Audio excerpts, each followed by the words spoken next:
la raison en général pour laquelle un pareil titre, tel que l'immédiat, est choisi, et précisément maintenant, précisément cette année. Vous vous doutez bien que le désir de reprendre contact avec l'immédiat est une des tendances profondes de l'esprit moderne. M. Jean Val a titulé un de ses livres, il y a quelques années, plusieurs années, Vers le concret. On pourrait aussi bien l'appeler Vers l'immédiat, non point que l'immédiat et le concret coïncident. Mais enfin, la même modernité qui porte la philosophie de nos jours vers le concret, la porte aussi, pour d'autres raisons, et du même ordre d'ailleurs, vers l'immédiat. Vers un contact avec l'extériorité ou l'intériorité, sans moyen à terme, dans ce qu'est là de réel. C'est là une marque de modernité. Car s'il est moderne de prendre conscience de la nécessité de la médiation, il est plus que moderne, il est modernissime, si je puis dire, de transcender cette médiation. Il est donc moderne de savoir qu'il ne faut pas sauter les moyens à terme, et il est plus que moderne. C'est la mode criante, n'est-ce pas, de chaque minute, que la nécessité de transcender cette médiation elle-même. Mais d'abord, c'est une modernité par rapport à la modernité. Peut-être toujours le moderne de quelqu'un, n'est-ce pas? Donc, la philosophie de l'immédiat est moderne par rapport à la modernité. Alors nous parlons d'abord de la modernité sans exposant, car je dirais que la philosophie de l'immédiat, comme vous allez le voir, c'est la modernité avec un exposant, la modernité à la puissance 2. Bien que cette expression ne soit pas trop bien choisie, étant donné que, comme nous aurons l'occasion de le dire et de le redire sans cesse, le contact avec l'immédiat, c'est la pensée précisément qui n'a pas d'exposant. Mais en tout cas, la philosophie qui va à l'immédiat, elle, reprend contact avec quelque chose par-dessus la tête de la médiation. Seulement, antérieurement, il était moderne de prendre conscience de la nécessaire médiation. Et cela se voit bien, par exemple, chez Platon, n'est-ce pas, quand on relit le Philèbe de Platon, qui peut être, à cet égard, pour nous, un thème de méditation préliminaire, de méditation pour commencer. Vous vous rappelez peut-être, ceux d'entre vous qui ont lu le Philèbe, ou qui se rappellent les premières pages, enfin... pas tout à fait les toutes premières, du Philèbe, dans lequel Platon raille les impatients, les amateurs, les improvisateurs, les hommes pressés, qui, comme il le dit, font un tout de suite. Il s'agit de l'unité. C'est pas le problème de Platon, qui n'est pas le nôtre, et celui de l'un et du pluriel. Mais ce qui est intéressant, c'est l'opposition que Platon a établie entre ceux qui font l'un tout de suite et ceux qui font un à travers des intermédiaires. Et il se sert plusieurs fois de suite de cet adverbe.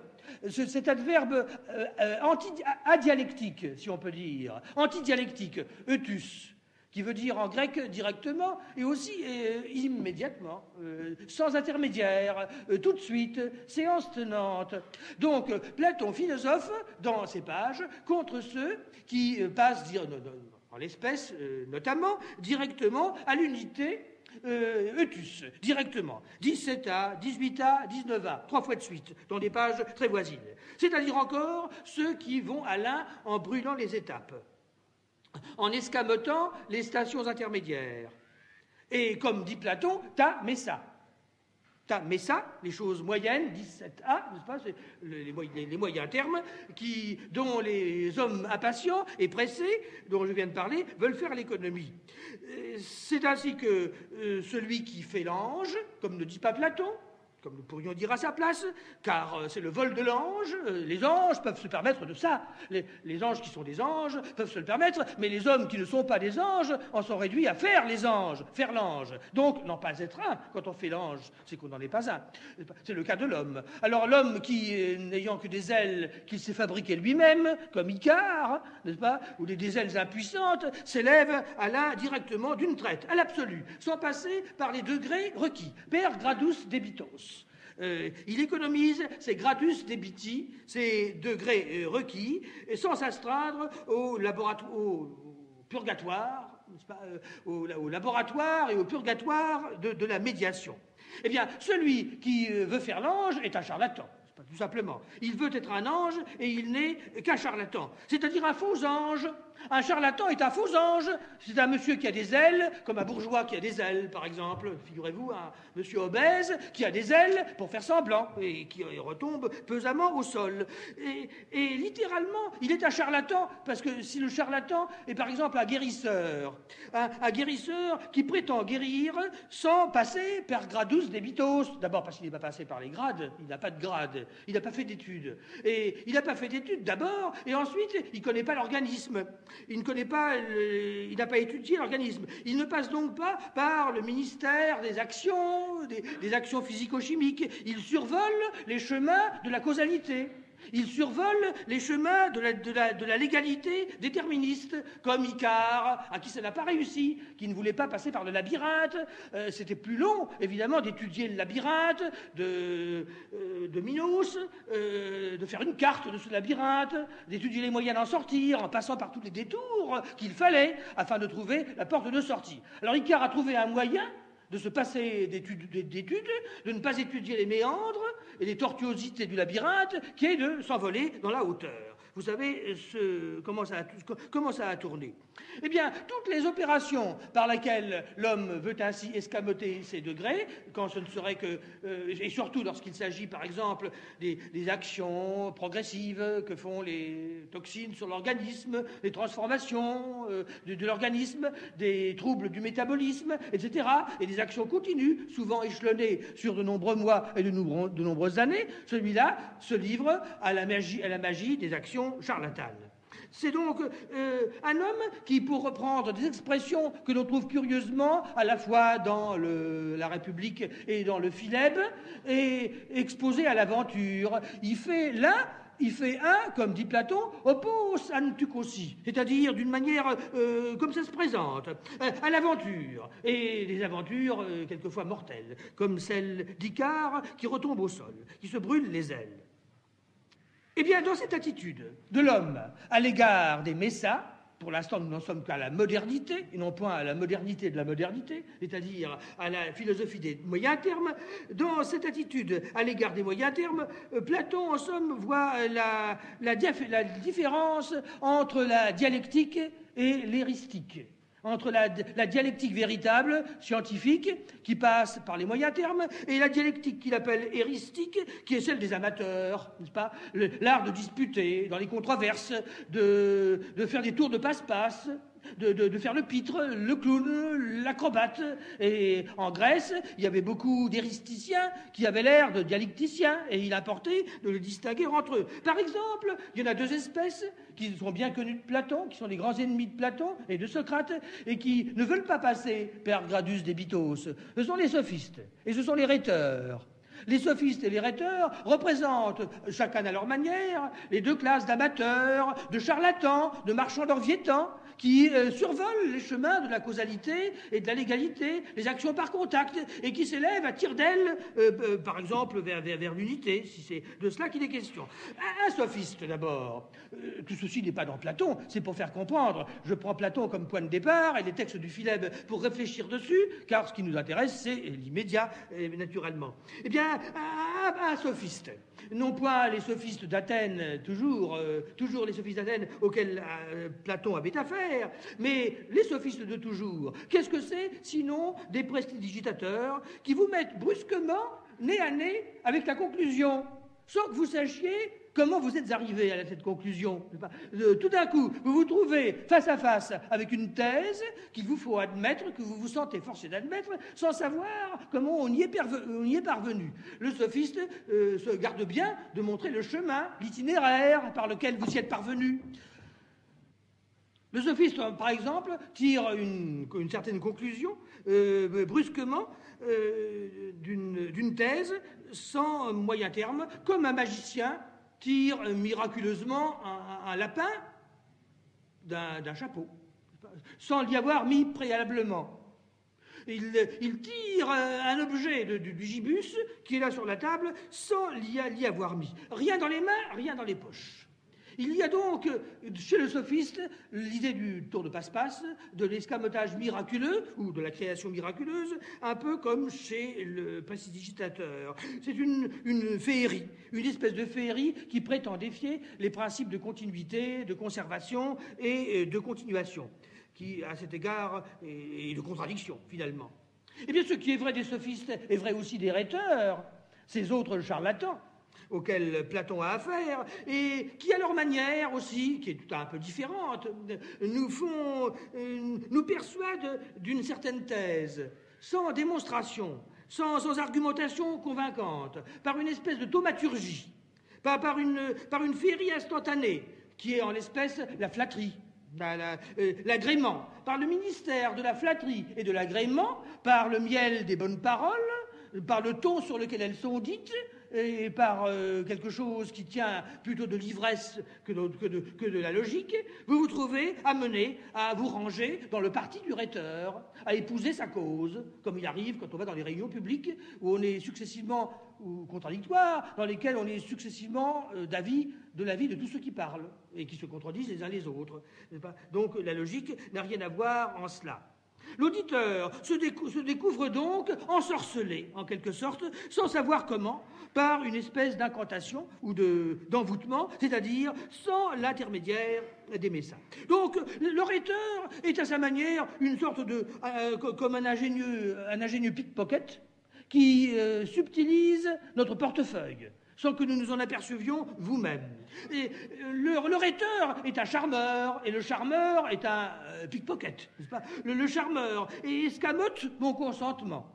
Le charmeur extorque mon consentement sans que je sache de quelle manière même il l'a extorqué. Donc, que ce soit le rhéteur ou que ce soit le sophiste, l'un qui est plutôt en charme par le sirop des bonnes paroles, la limonade de l'éloquence, l'autre par les sophismes, l'un et l'autre nous font passer le discontinu pour du continu. En réalité, il y a quelque chose qui manque.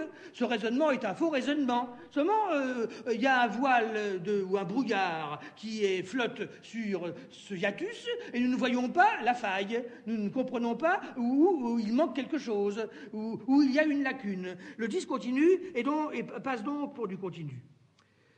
Eh bien, en opposition avec ces deux genres d'imposture, qui l'une et l'autre, comme vous le voyez, sont destinés à nous se passer, à nous dispenser des moyens termes, le philosophe prescrit la visée, comme dit Platon, d'une manière très précise, d'un nombre intermédiaire, d'un nombre du multiple, d'une quantité intermédiaire. Il dit arithmostis, il dit plétosti, une quantité ou un nombre, dans l'intervalle. Intermédiaire entre l'un et l'infini.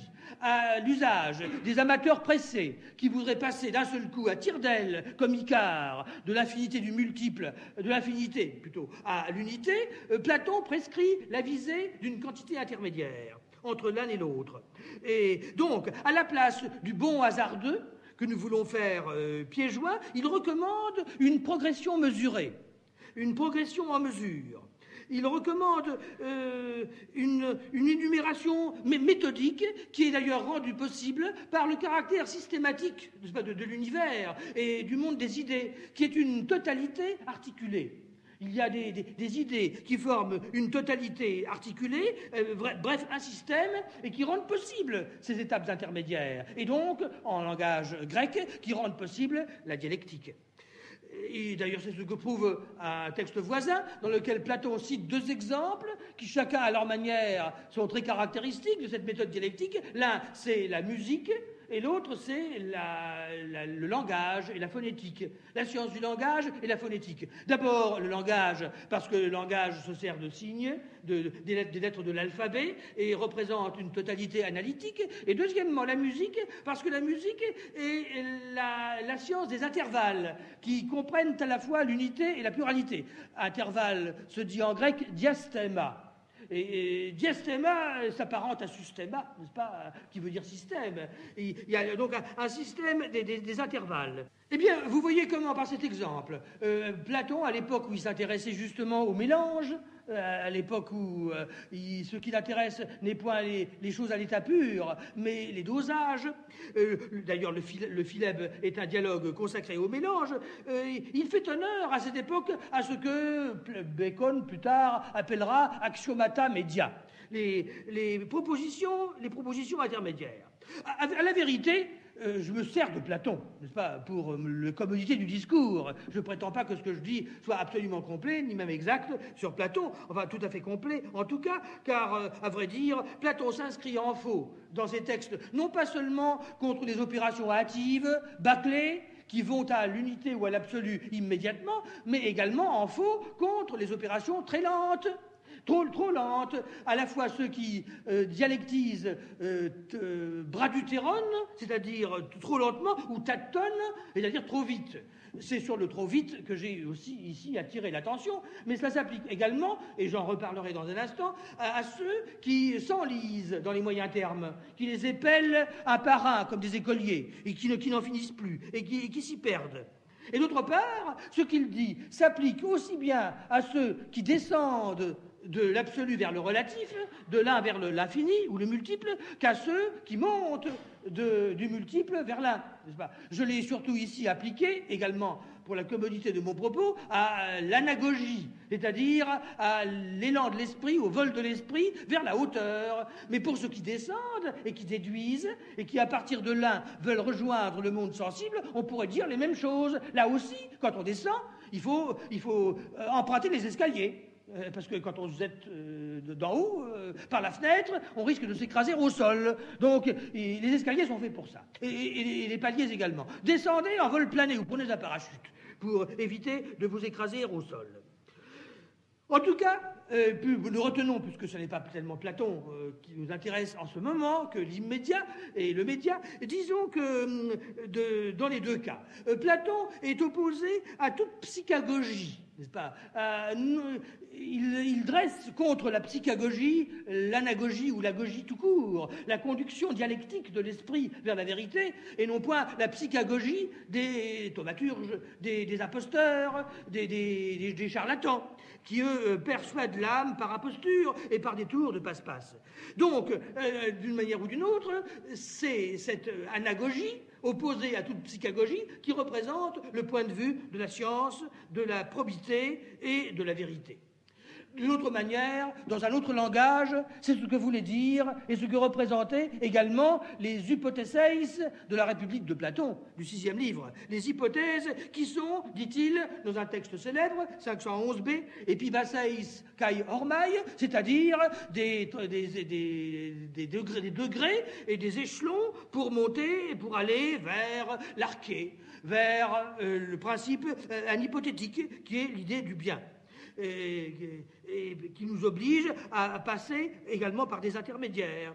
Et dans un autre langage également, mais très voisin de la République, parlant d'une autre dialectique qui est celle de la beauté et celle de l'amour, c'est ce que dans le banquet, la prophétesse Diotime, en 211c, appelle epanabasmoi, dans lequel vous retrouvez la même racine que dans epibasseis, c'est-à-dire les degrés d'une échelle. Il faut aller de 1 à 2 et de 2 à 12, et pour monter à la beauté en soi, il faut partir des corps, aller des corps aux occupations, aux belles occupations, des belles occupations aux belles sciences, et des belles sciences à la science suprême, et enfin aller à la beauté en soi. Tout cela par degrés, et sans brûler les étapes, avec des nuances, et d'ailleurs une réserve que je dirai un jour lorsque j'en aurai besoin.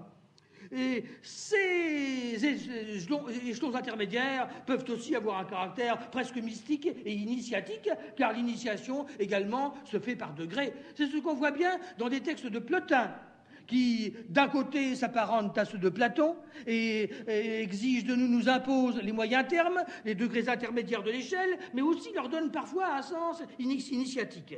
Par exemple, ce que Plotin appelle des anabasmoi, qui sont comme des purifications. Les purifications nécessaires pour aller à Dieu. On ne se présente pas à Dieu immédiatement, mais de même que pour aller voir un grand roi, et les rois a fortiori, comme il dirait dans son langage, on met ses plus beaux habits, on fait une toilette prolongée et des ablutions et il y a des degrés intermédiaires, et des chambres, et des appartements à traverser, avant d'aller au grand roi qui est tout au fond du palais, n'est-ce pas, dans un endroit tout à fait à part. De la même manière, pour l'idée du bien. Dans le livre Le traité du beau, 1.6, d'esprit platonicien, mais subtilement métaplatonicien, déjà, il parle des épibatrailles.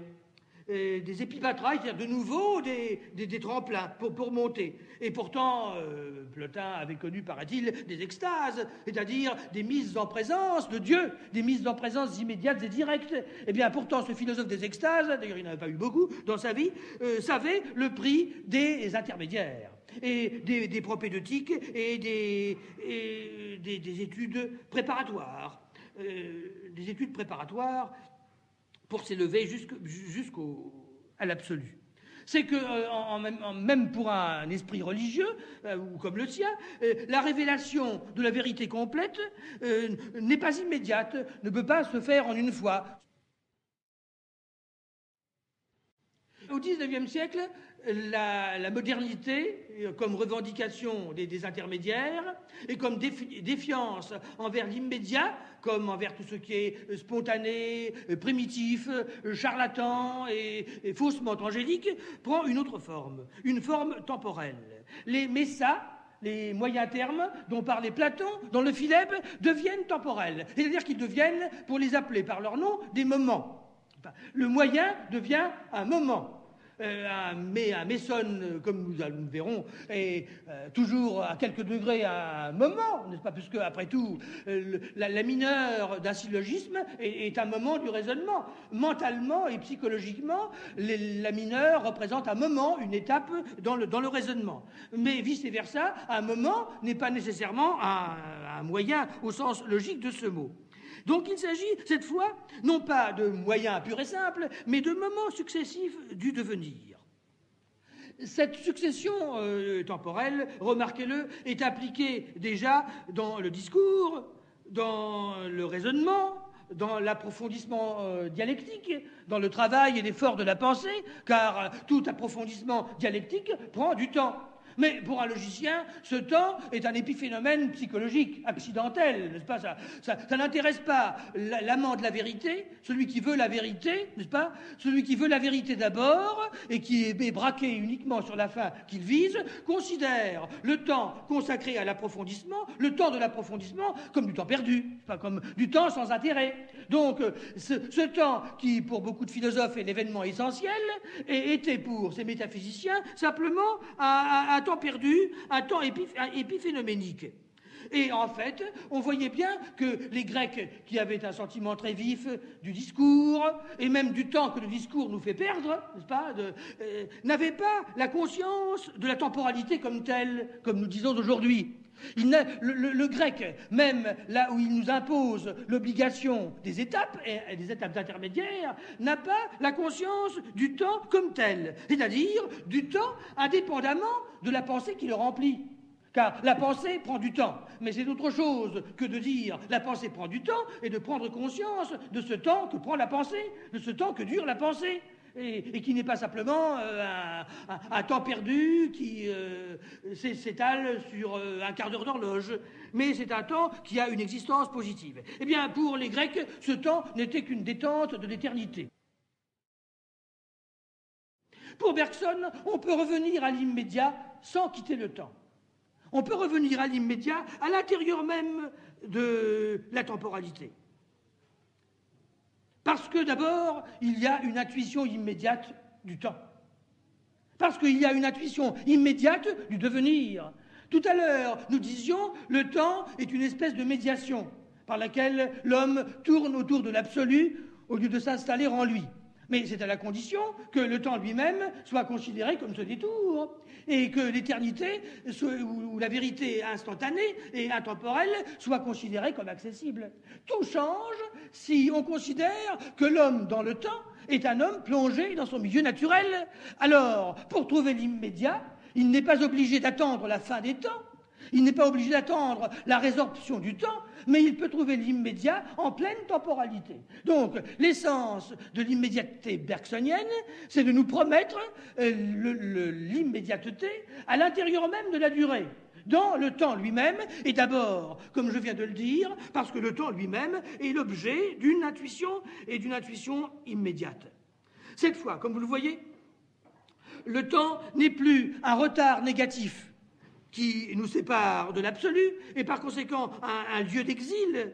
Le temps n'est plus la marge qui bâille entre le fait et l'idéal, le décalage qui existe entre l'état de fait et l'état de droit, le décalage à combler, la marge à dépasser, comme dans la philosophie d'Aristote, dans laquelle le mouvement sert à combler la marge, la déficience des objets qui ne sont pas entièrement en acte. Le temps n'est rien de tout cela, mais il est au contraire le milieu absolument positif et absolument naturel de l'être humain.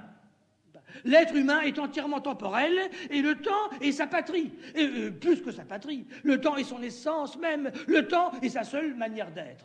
La seule manière d'être qu'a l'être d'être, c'est de devenir. La seule manière d'être qu'il est, c'est de ne pas être, ou à la fois d'être et de n'être pas. Le devenir est ma seule manière d'être. Or, vous le savez, quand un grec disait devenir, il avait présent à l'esprit le contraire, ne pas être. Gignestai, c'est le contraire de einai. Devenir, c'est ne pas être. Aujourd'hui, quand nous disons devenir, nous ne pensons pas au non-être, nous pensons à quelque chose qui n'est ni de l'être, ni du non-être, en vérité. Eh bien, pour l'homme bergsonien du XXe siècle, le devenir est donc la seule manière d'être, de l'être, et par conséquent, il est positivité absolue. Il est le style positif de notre exister, notre manière d'exister, et non point un décalage. Et par conséquent, il est une donnée absolument affirmative que l'homme peut atteindre à tout moment, sans attendre la mort, n'est-ce pas? Si le devenir est non-être, et que l'homme est séparé de l'être par cette immense boucle qu'il lui faut boucler, par cet immense circuit qu'il lui faut accomplir, s'il est un exilé en voyage, un pèlerin dans la vallée du non-être, avec son bâton et sa gypsière, eh bien il lui faut atteindre la fin de sa vie pour trouver l'absolu. Et au contraire, si l'homme dans le temps est dans son milieu naturel, en pleine positivité, l'immédiat est à tout moment à sa portée. L'immédiat est directement à sa portée. Donc, l'homme temporel n'est plus exilé dans l'absence de lui-même. Il n'est plus exilé dans la Libye, c'est-à-dire dans l'ailleurs, dans l'aliénation à soi. Et par exemple, dans l'extériorité mutuelle des moments du temps, l'un par rapport à l'autre, comme quelqu'un qui vit uniquement dans l'avenir, non point dans un avenir qui gonfle le présent, comme l'homme temporel de Bergson, mais dans l'avenir eschatologique, l'avenir surnaturel de l'homme néoplatonicien, qui pense à sa chère patrie, à sa patrie surnaturelle, à la Jérusalem céleste, à la cité de Dieu, à une ville sainte dont il n'est pas le citoyen, et qu'il lui faut attendre le jour de la mort pour trouver. Fuyons dans notre chère patrie, dit Plotin, mais cette patrie chère, Philae Patris, c'est la patrie de l'au-delà. Donc, l'homme séparé de cet avenir par la chaîne du temps, par l'enchaînement des moments du temps, est en état d'absence. Il est absent de son essence véritable. Au contraire, dans la mesure où il est dans le temps, dans son élément naturel, on peut dire que cet état d'absence et d'extériorité des moments, partes, extra-partes, est à cesser. L'attente impatiente de la fin est convertie en une présence à soi continuelle, une contemporanéité de soi. L'homme, au lieu de vivre dans l'expectative indéfinie du lointain avenir, d'un avenir médiatisé, est au contraire implanté dans le présent et implanté dans la réalité elle-même, en pleine réalité. Le retour à l'immédiat est un véritable renversement, en ce sens que l'immédiat auquel l'homme revient, lorsqu'il est passé par le purgatoire de la médiation, n'est nullement l'immédiat dont il est parti dans son enfance. Ce n'est pas l'immédiat de son enfance. L'immédiat auquel nous revenons n'est pas celui que nous avons quitté. Nous sommes comme l'enfant prodigue qui recommence une vie nouvelle, ayant traversé le circuit des épreuves, et aussi des frasques, et aussi des débauches, mais de telle manière que celui qui retrouve le commencement ne retrouve pas le commencement du commencement. Ce qu'il retrouve est un commencement, est un recommencement, ce qui est bien différent. C'est donc l'aurore d'une vie nouvelle. Donc l'immédiateté, qui est un point d'arrivée, ne ressemble en rien à l'immédiateté qui était point de départ. L'immédiat à parte poste ne coïncide pas avec l'immédiat à parte hanté. L'oméga ne consiste pas à rejoindre l'alpha purement et simplement, sinon ce ne serait pas la peine d'avoir fait un si grand circuit, ce ne serait pas la peine d'avoir accompli un cycle tellement inutile.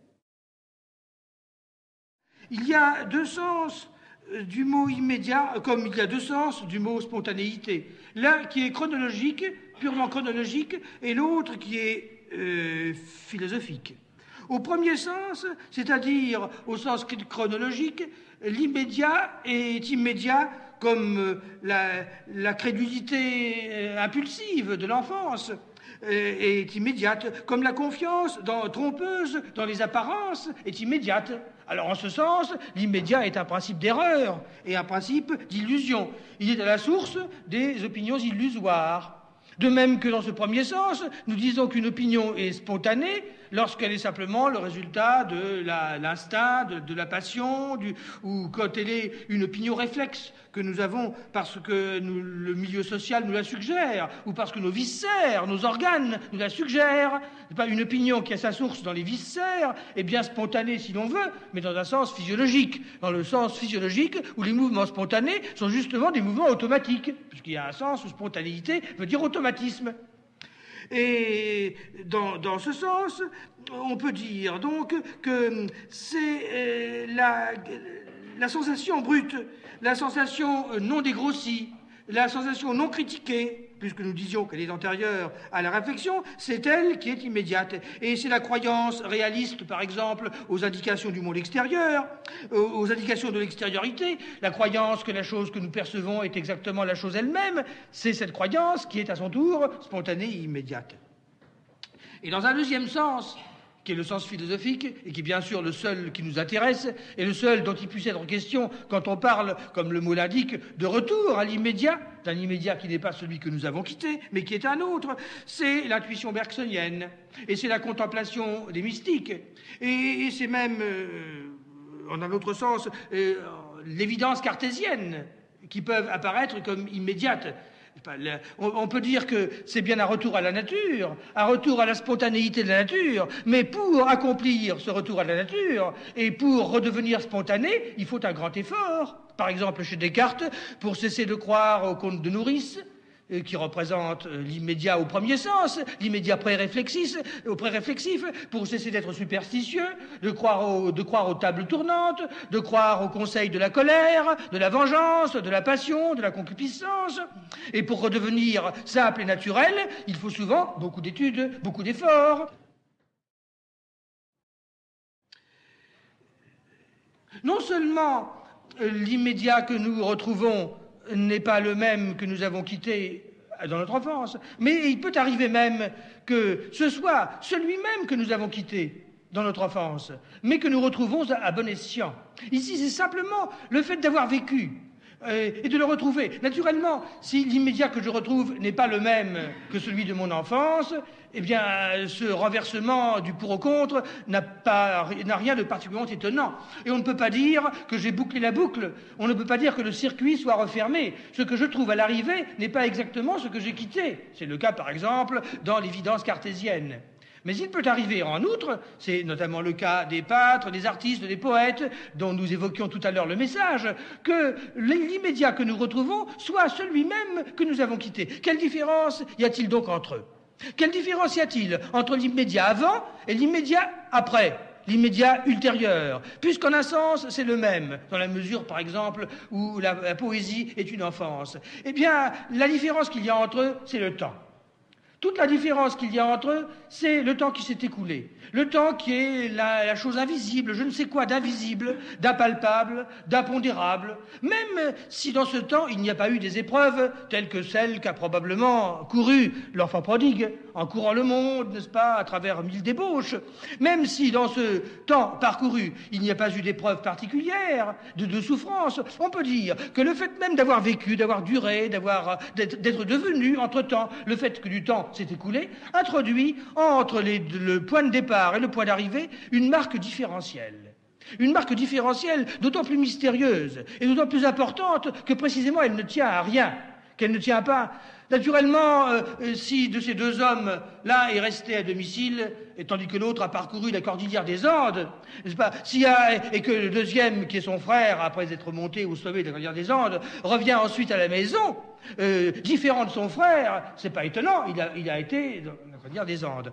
Mais si il s'agit d'un homme qui est resté atome, chez lui, à domicile, et qu'il y a pourtant une grande différence, eh bien, c'est cette différence qui sera métaphysique. C'est cette différence qui le marquera du tout au tout, car elle ne tiendra pas aux fleurs extraordinaires qu'il a cueillies dans les montagnes, aux bêtes inconnues qu'il a vues, aux humains, peut-être, qu'il a visités, mais elle tient à cette marque mystérieuse qu'introduit en nous le temps écoulé. La passéité du passé, la temporalité du temps, le fait que quelqu'un a vécu et duré. Eh bien, je crois que c'est celle-là qui est la plus intéressante et la plus importante. L'immédiateté chronologiquement première, dont nous parlions, et celle du sens commun, peut devenir philosophiquement une immédiateté ultérieure, à la faveur du temps à écouler, par exemple, quand on revient à elle en connaissance de cause. Quand on revient à elle en toute lucidité, quand on revient à elle à bon escient, en prenant conscience, en sachant qu'elle est immédiate. Par exemple, quelqu'un qui redevient innocent en sachant que c'est l'innocence. Vous me répondrez immédiatement, comment peut-on être encore innocent quand on sait qu'on l'est ? N'est-ce pas? Parce qu'il semble que l'innocence exclut la conscience d'être innocente, sinon elle n'est plus, elle en sait trop, elle est trop déniaisée, n'est-ce pas? Eh bien, c'est là le mystère, on le peut. C'est-à-dire qu'il y a, comme nous le disions l'année dernière, en parlant d'autres problèmes, celui de la mort, ou d'un problème autre en apparence peut-être, il y a ce qu'on appelle la réalisation. Nous réalisons que cette immédiateté est immédiate. Donc, quand je dis en toute lucidité, je ne veux pas dire par là que je sais quelque chose de plus, de matériel, que l'enfant ne saurait pas, mais j'ai la conscience de cette innocence, comme Socrate a un savoir qui est en un sens parfaitement vide. Ce qu'il sait, c'est qu'il ne sait pas. Voilà un savoir qui tient en peu de mots. Sa principale supériorité sur les extravagants, les charlatans et les imposteurs, c'est que lui, il sait qu'il ne sait pas. Donc l'un et l'autre sont ignorants, mais l'un en a conscience et l'autre n'en a pas conscience. L'un réalise son ignorance et l'autre ne la réalise pas. De la même manière, entre l'immédiateté du commencement et l'immédiateté de la terminaison, il n'y a pas de différence de science peut-être, sinon la différence qu'introduit, la mystérieuse différence qu'introduit la conscience de l'immédiateté. Au début du XIXe siècle, certains des philosophes sont revenus au sens commun. Par exemple, par-dessus la tête du phénoménisme de Hume et même du perceptionnisme de Berkeley, quoique Berkeley, à sa manière, cherchait l'immédiat dans la perception. Enfin, les Écossais, la philosophie du sens commun revient d'une certaine manière au concret et aux données en réagissant contre les abstractions, en accomplissant le même renversement. Le même renversement, si vous préférez, du contre au pour. On en dirait autant, par exemple, d'une philosophie du plaisir, qui est comme un super épicurisme, et qui reviendrait aujourd'hui au plaisir, à la volupté, à la jouissance des épicuriens, mais qui reviendrait, on ne sait pas, même par ascétisme, ça peut arriver, par austérité, je sais pas, ça par une austérité probablement mal comprise, paradoxale, dans lequel le désir d'épater les bourgeois est peut-être très grand, mais enfin qui manifeste le même besoin du renversement, du pour ou contre. Nous avons pu être témoins de ce retour un peu cynique, volontairement cynique, à l'apparence, à la jouissance, à ce qu'il y a en homme de superficiel, parmi les nombreux paradoxes que d'ailleurs qu'on lit dans Les Faux Monnayeurs de Gide, auquel l'auteur ne croit pas tellement d'ailleurs, ça se voit même dans le texte. Il y a celui-ci, ce que j'ai de plus profond, c'est ma peau, n'est-ce pas? Un homme du XXe siècle disant, par réaction contre la profondeur dialectique, celle qui s'enfonce de terme en terme dans des vérités de plus en plus cachées, dans les replis d'une vérité de plus en plus ésotérique, celle qui dit que tout compte fait, il valait mieux rester à la surface, car c'est cela qui est le plus profond. Ce qui est le plus profond, c'est l'apparence. On a pu être témoins, c'est pas nous qui l'avons été, mais nos ancêtres ont pu être témoins d'un pareil renversement bizarre, même au début du XVIIe siècle, dans la curieuse philosophie de Balthazar Gracian. C'est pas le jésuite aragonais qui est contre Platon, qui, professant un platonisme à l'envers, s'était amusé à déclarer si par hasard c'était l'apparence qui était la vérité. L'apparence qui fait la roue, par exemple dans un pan qui fait la roue, une rose qui embaume, un soleil inutile qui illumine de sa splendeur, de ses teintes, le soleil couchant. Autant de choses auxquelles il ne faut pas se fier, au-delà desquelles le platonisme nous a vite aller, puisque la dialectique remonte toujours au-delà, et auxquelles Gracian nous conseille de nous en tenir sagement, n'est-ce pas, de nous tenir à l'apparence et à la splendeur resplendie. Ce n'est pas un vain hasard si Balthazar Gracian a exercé une grande influence sur Nietzsche, qui est pour beaucoup dans ce retour à l'immédiat du plaisir, à l'immédiat de l'apparence, et contre la profondeur, baptisée fausse profondeur, contre la profondeur de la conscience, dont il accuse les philosophes, Platon, l'idéalisme pêle-mêle. Vous voyez donc que le culte même de l'instinct superficiel et la réaction contre la raison du rationalisme, contre la profondeur dialectique, réalisent ce même renversement et que l'immédiat auquel elle revient peut très bien être celui-là même que nous désignait le sens commun, la naïveté réflexe et l'enfance même.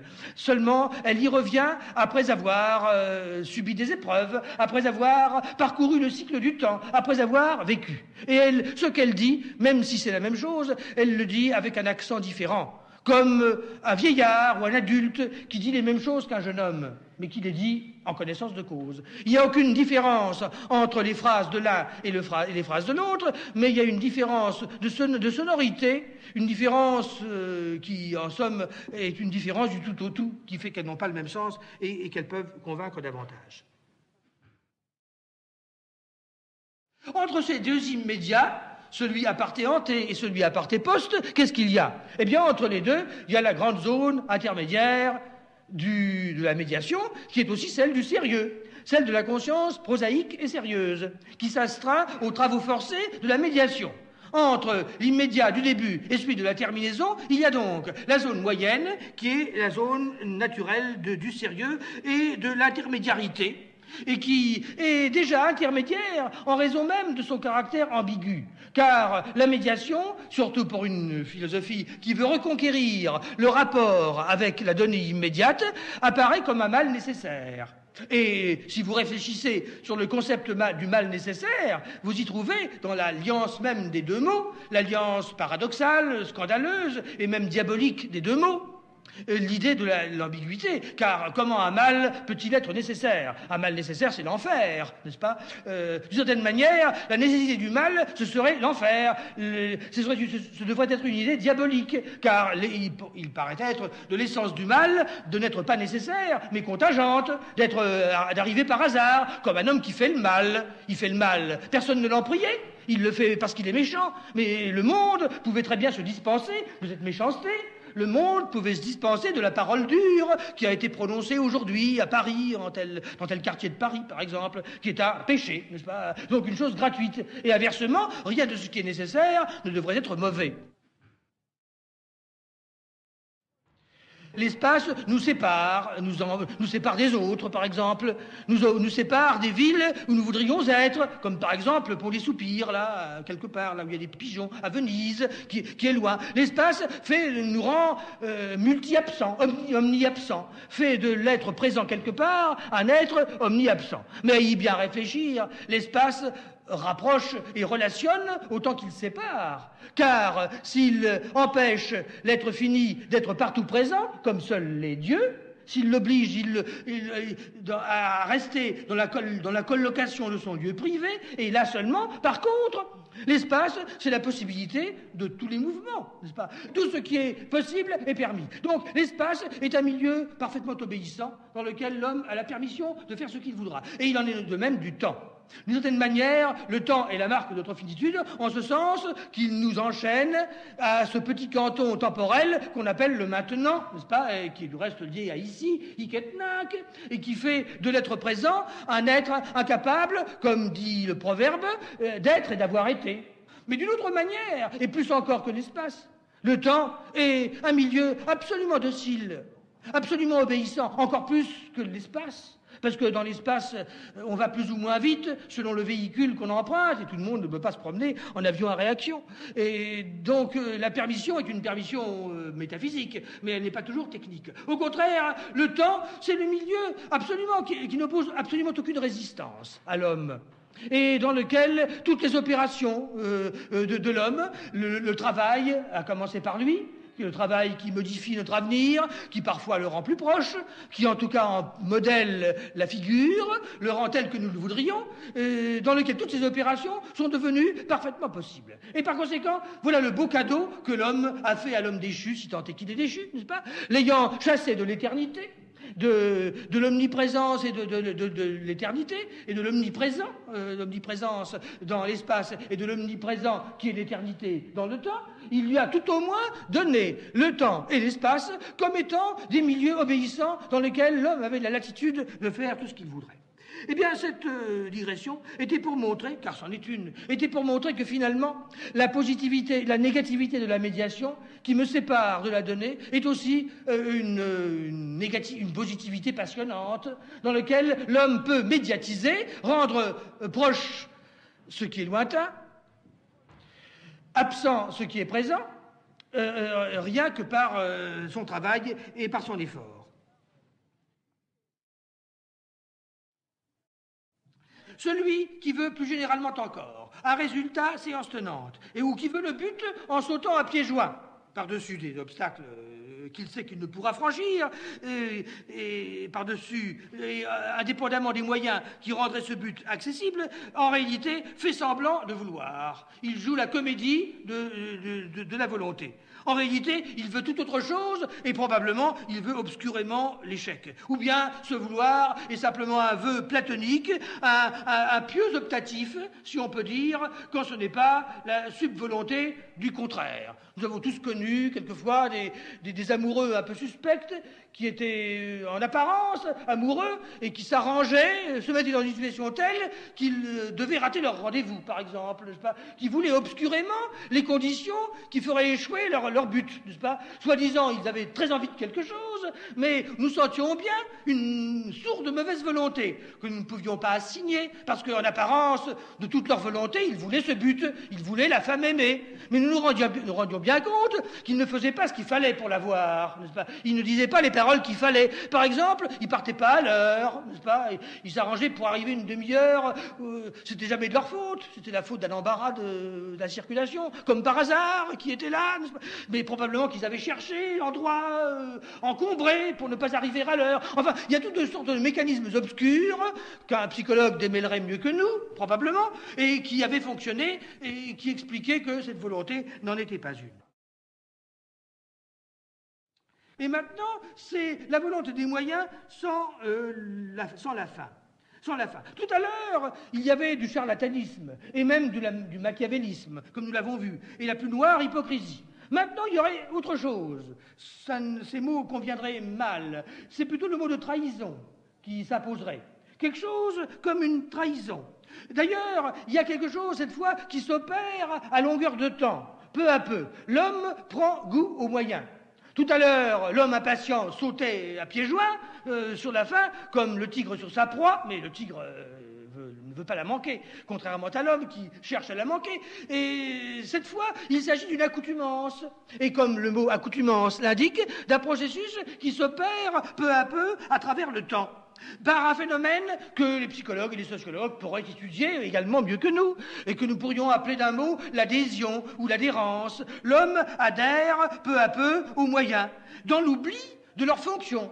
C'est-à-dire qu'il s'en tient à l'aspect exotérique du moyen, en oubliant sa fonction que tout à l'heure nous appelions agogique. Il oublie la fonction agogique du moyen parce que la fonction ne se voit pas.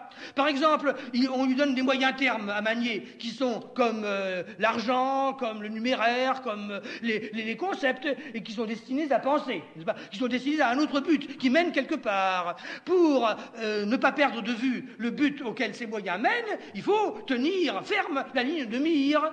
Il ne faut pas quitter cette ligne de mire. Seulement, l'homme s'amuse avec les moyens qu'on lui donne et finit, comme nous disions, par y prendre goût. Donc, prendre goût, adhérer, s'accoutumer, ce sont des verbes qui impliquent un processus, une transformation à travers le temps. À force de se frotter aux moyens, à force de, n'est-ce pas? Le mot à force de lui-même désigne donc un phénomène d'accoutumance et de familiarité dans l'entre-deux, dans l'intermédiarité de la vie quotidienne, où l'homme a affaire aux moyens. À force de s'y frotter, l'homme y prend goût et cette fois oublie la fin dont ses moyens sont les moyens. C'est là la frivolité inverse. Comme un myope mental, atteint de micropsychie, n'est-ce pas, de petitesse mentale, qui se perd dans les détails et qui perd de vue la totalité, l'ensemble. Platon, que nous citons souvent, a été très sensible à ça et invite l'esprit à se garder contre la micropsychie, contre la petitesse d'esprit, à rester magnanime, à garder sa mégalopsychie, c'est-à-dire à ne pas perdre de vue l'ensemble, que les hommes perdent de vue si souvent, car ils se plaisent dans les détails.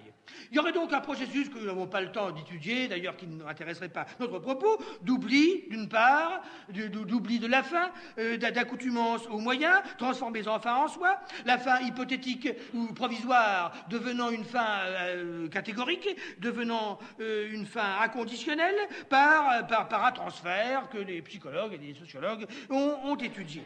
Naturellement, ce transfert, cet oubli, cette accoutumance aux moyens est grandement favorisée par la vie quotidienne. Elle est grandement favorisée par l'existence journalière, car vous comprenez bien que la vie journalière, la quotidienneté, est un commerce avec les moyens, et non point avec la fin. La fin, c'est pour le dimanche, pour les grandes fêtes.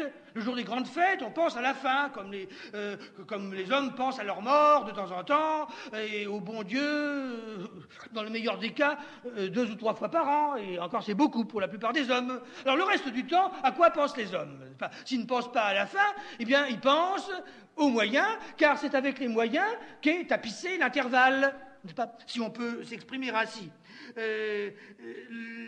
L'intervalle, ce sont les moyens qui foisonnent, ce sont les moyens qui pullulent et qui tapissent l'intervalle comme un tissu conjonctif qui envahit tout, n'est-ce pas, et qui relie entre les organes, et qui est un tissu moins noble que les autres, paraît-il, n'est-ce pas, et qui relie entre les organes. Tout se passe donc comme si ces concepts intermédiaires, ces moyens termes, qui sont moins nobles que les fins dont je parlais tout à l'heure, tapisser l'entre-deux, bourrer, remplissez l'intervalle, de façon qu'il y ait dans l'intervalle quelque chose. Voilà comment on peut dire que la vie de l'homme, la vie quotidienne, est un commerce avec les moyens. C'est pourquoi, d'ailleurs, l'homme attache son importance à l'argent, n'est-ce pas? Car comme vous n'ignorez pas, ce n'est pas un grand secret, que les hommes attachent énormément d'importance à l'argent, qui est l'argent, enfin les espèces, l'argent, quoi, ce qui est un moyen entre les moyens et le moyen des moyens d'ailleurs, car si les moyens eux-mêmes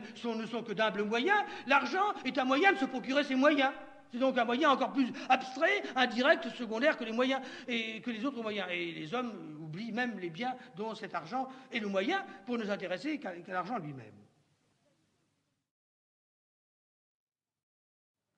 Nous qui cherchons directement le sens, peut-être parce que nous sommes trop pressés, sans connaître suffisamment la grammaire, sans s'intéresser suffisamment au texte lui-même, eh bien, parce que nous sommes trop pressés, eh bien, nous connaîtrons peut-être le sens moins bien que ceux qui se sont au contraire, qui ont eu un rapport intime, familier, avec ces mots qui sont devenus pour eux comme une langue maternelle, n'est-ce pas, et qu'ils lisent comme leur langue maternelle, et en y trouvant paradoxalement un sens.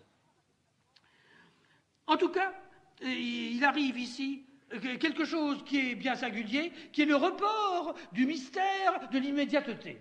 Le mystère de l'immédiateté qui nous semblait réservé au moment où nous trouverions à la fin, n'est-ce pas, après la médiation, où nous trouverions la donnée que nous avons tellement méritée par notre effort, eh bien il arrive que ce mystère soit reporté en cours même de médiation, dans le rapport immédiat que l'homme a avec les choses médiates, puisque sa vie aussi bien est ce commerce avec les choses médiates. Et parce que l'homme prend goût. Pour donner un autre exemple, qui n'a, comme vous verrez, rien de commun avec Platon ni la grammaire, mais qui lui est apparenté uniquement dans la mesure où il s'agit du report de la face sur les moyens et le report de l'immédiateté, l'homme qui prend goût aux dissonances, qui, dans une harmonie classique, sont faites pour se résoudre. L'intention d'une bonne dissonance, en bon régime bourgeois et académique, est de se résoudre en consonance, n'est-ce pas? Mais comme ça finit par être ennuyeux, l'homme oublie la consonance, l'accord parfait, qui est l'intention finale de la résolution, sur laquelle la dissonance se résoudra, et prend goût à la dissonance en elle-même. Il y a un report du plaisir.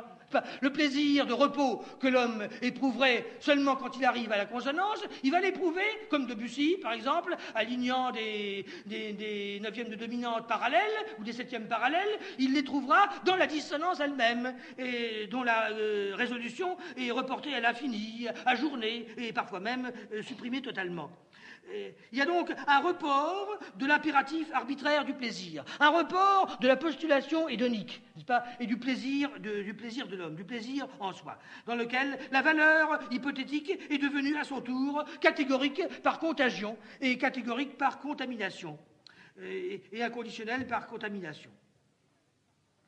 Ceci nous indique déjà cette transformation du conditionné en inconditionné, du conditionnel en inconditionnel, par l'adhérence ou par l'adhésion de la conscience aux moyens.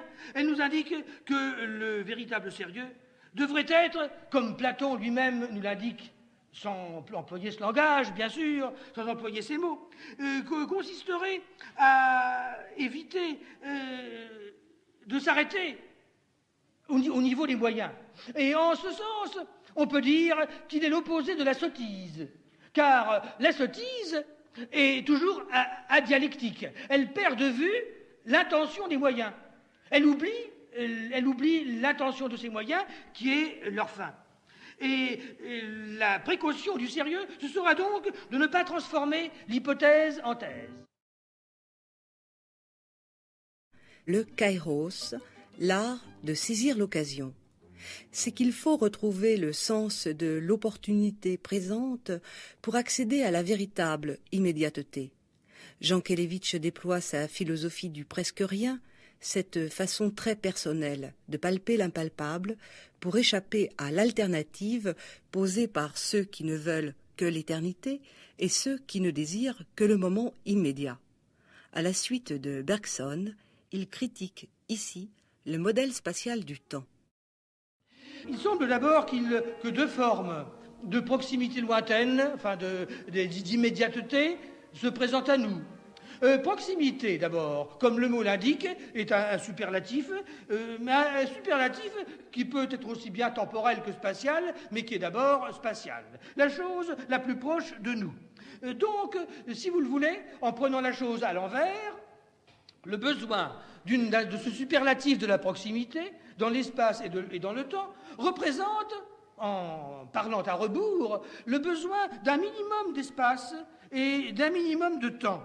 La proximité dans l'espace, c'est le minimum d'espace, après lequel, au-delà duquel, eh bien, il y aurait compénétration des deux existences. La proximité est donc l'existence la plus prochaine de la mienne, tout en restant distincte de la mienne. Et de telle manière qu'au-delà de cette proximité, eh bien, il n'y aurait que la coïncidence, il n'y aurait qu'une seule existence en deux. Alors, de quelle manière, en quel point assigner l'existence la plus prochaine, la proximité, qui pourtant ne soit pas la coïncidence? C'est ce que nous répéterons sur tous les tons tout à l'heure et plus tard, lorsque nous essayerons d'assigner le point de l'immédiat. Le minimum d'espace et aussi le minimum de temps. Nous dirions en d'autres termes, dans un autre langage, qui d'ailleurs n'est pas tellement plus clair, un presque rien d'espace et un presque rien de temps. Non pas un rien d'espace, ni un rien de temps, car le rien d'espace, c'est la compénétration des existences, c'est une seule existence en deux. Le rien de temps, parce que ce rien de temps, c'est l'instantanéité pure ou l'éternité, mais le presque rien qui est bien différent. Donc, la moindre distance, le moindre intervalle de durée, par exemple, en parlant du temps, le moindre intervalle de durée, la plus petite durée possible, dont la limite serait le point, je m'excuse de ces métaphores qui ne vont pas très bien ensemble, pour un géomètre, la limite qui serait finalement le point de la coïncidence dans l'espace, ou encore l'instant de la simultanéité dans le temps. La limite de la proximité dans l'espace serait le point de la coïncidence, la limite de la proximité dans le temps serait le point de la simultanéité, qui est un instant. On appelle instant ce point qui n'a même pas la position dans l'espace, qui est donc encore plus un presque rien que le point, qui tout au moins est une situation dans l'espace, réduit à l'élément pur de la situation, qui n'a pas d'étendue, de longueur d'étendue, mais qui est tout de même situé dans l'espace, ce qui n'est pas le cas de l'instant. Donc, un quasi-nihil, un presque rien, tel est notre problème. Le problème de l'immédiat, la recherche de l'homme, le contact de l'homme avec l'immédiat, en dehors du problème que pose la donnée elle-même que je découvre, c'est l'abolition des dimensions. L'abolition d'abord des dimensions dans l'espace, des trois dimensions qui donnent une épaisseur à l'espace et qui me séparent de la chose. Donc le quasi-nihil qui est d'abord la nihilisation, c'est-à-dire la réduction à rien des dimensions, comme il arrive dans un point.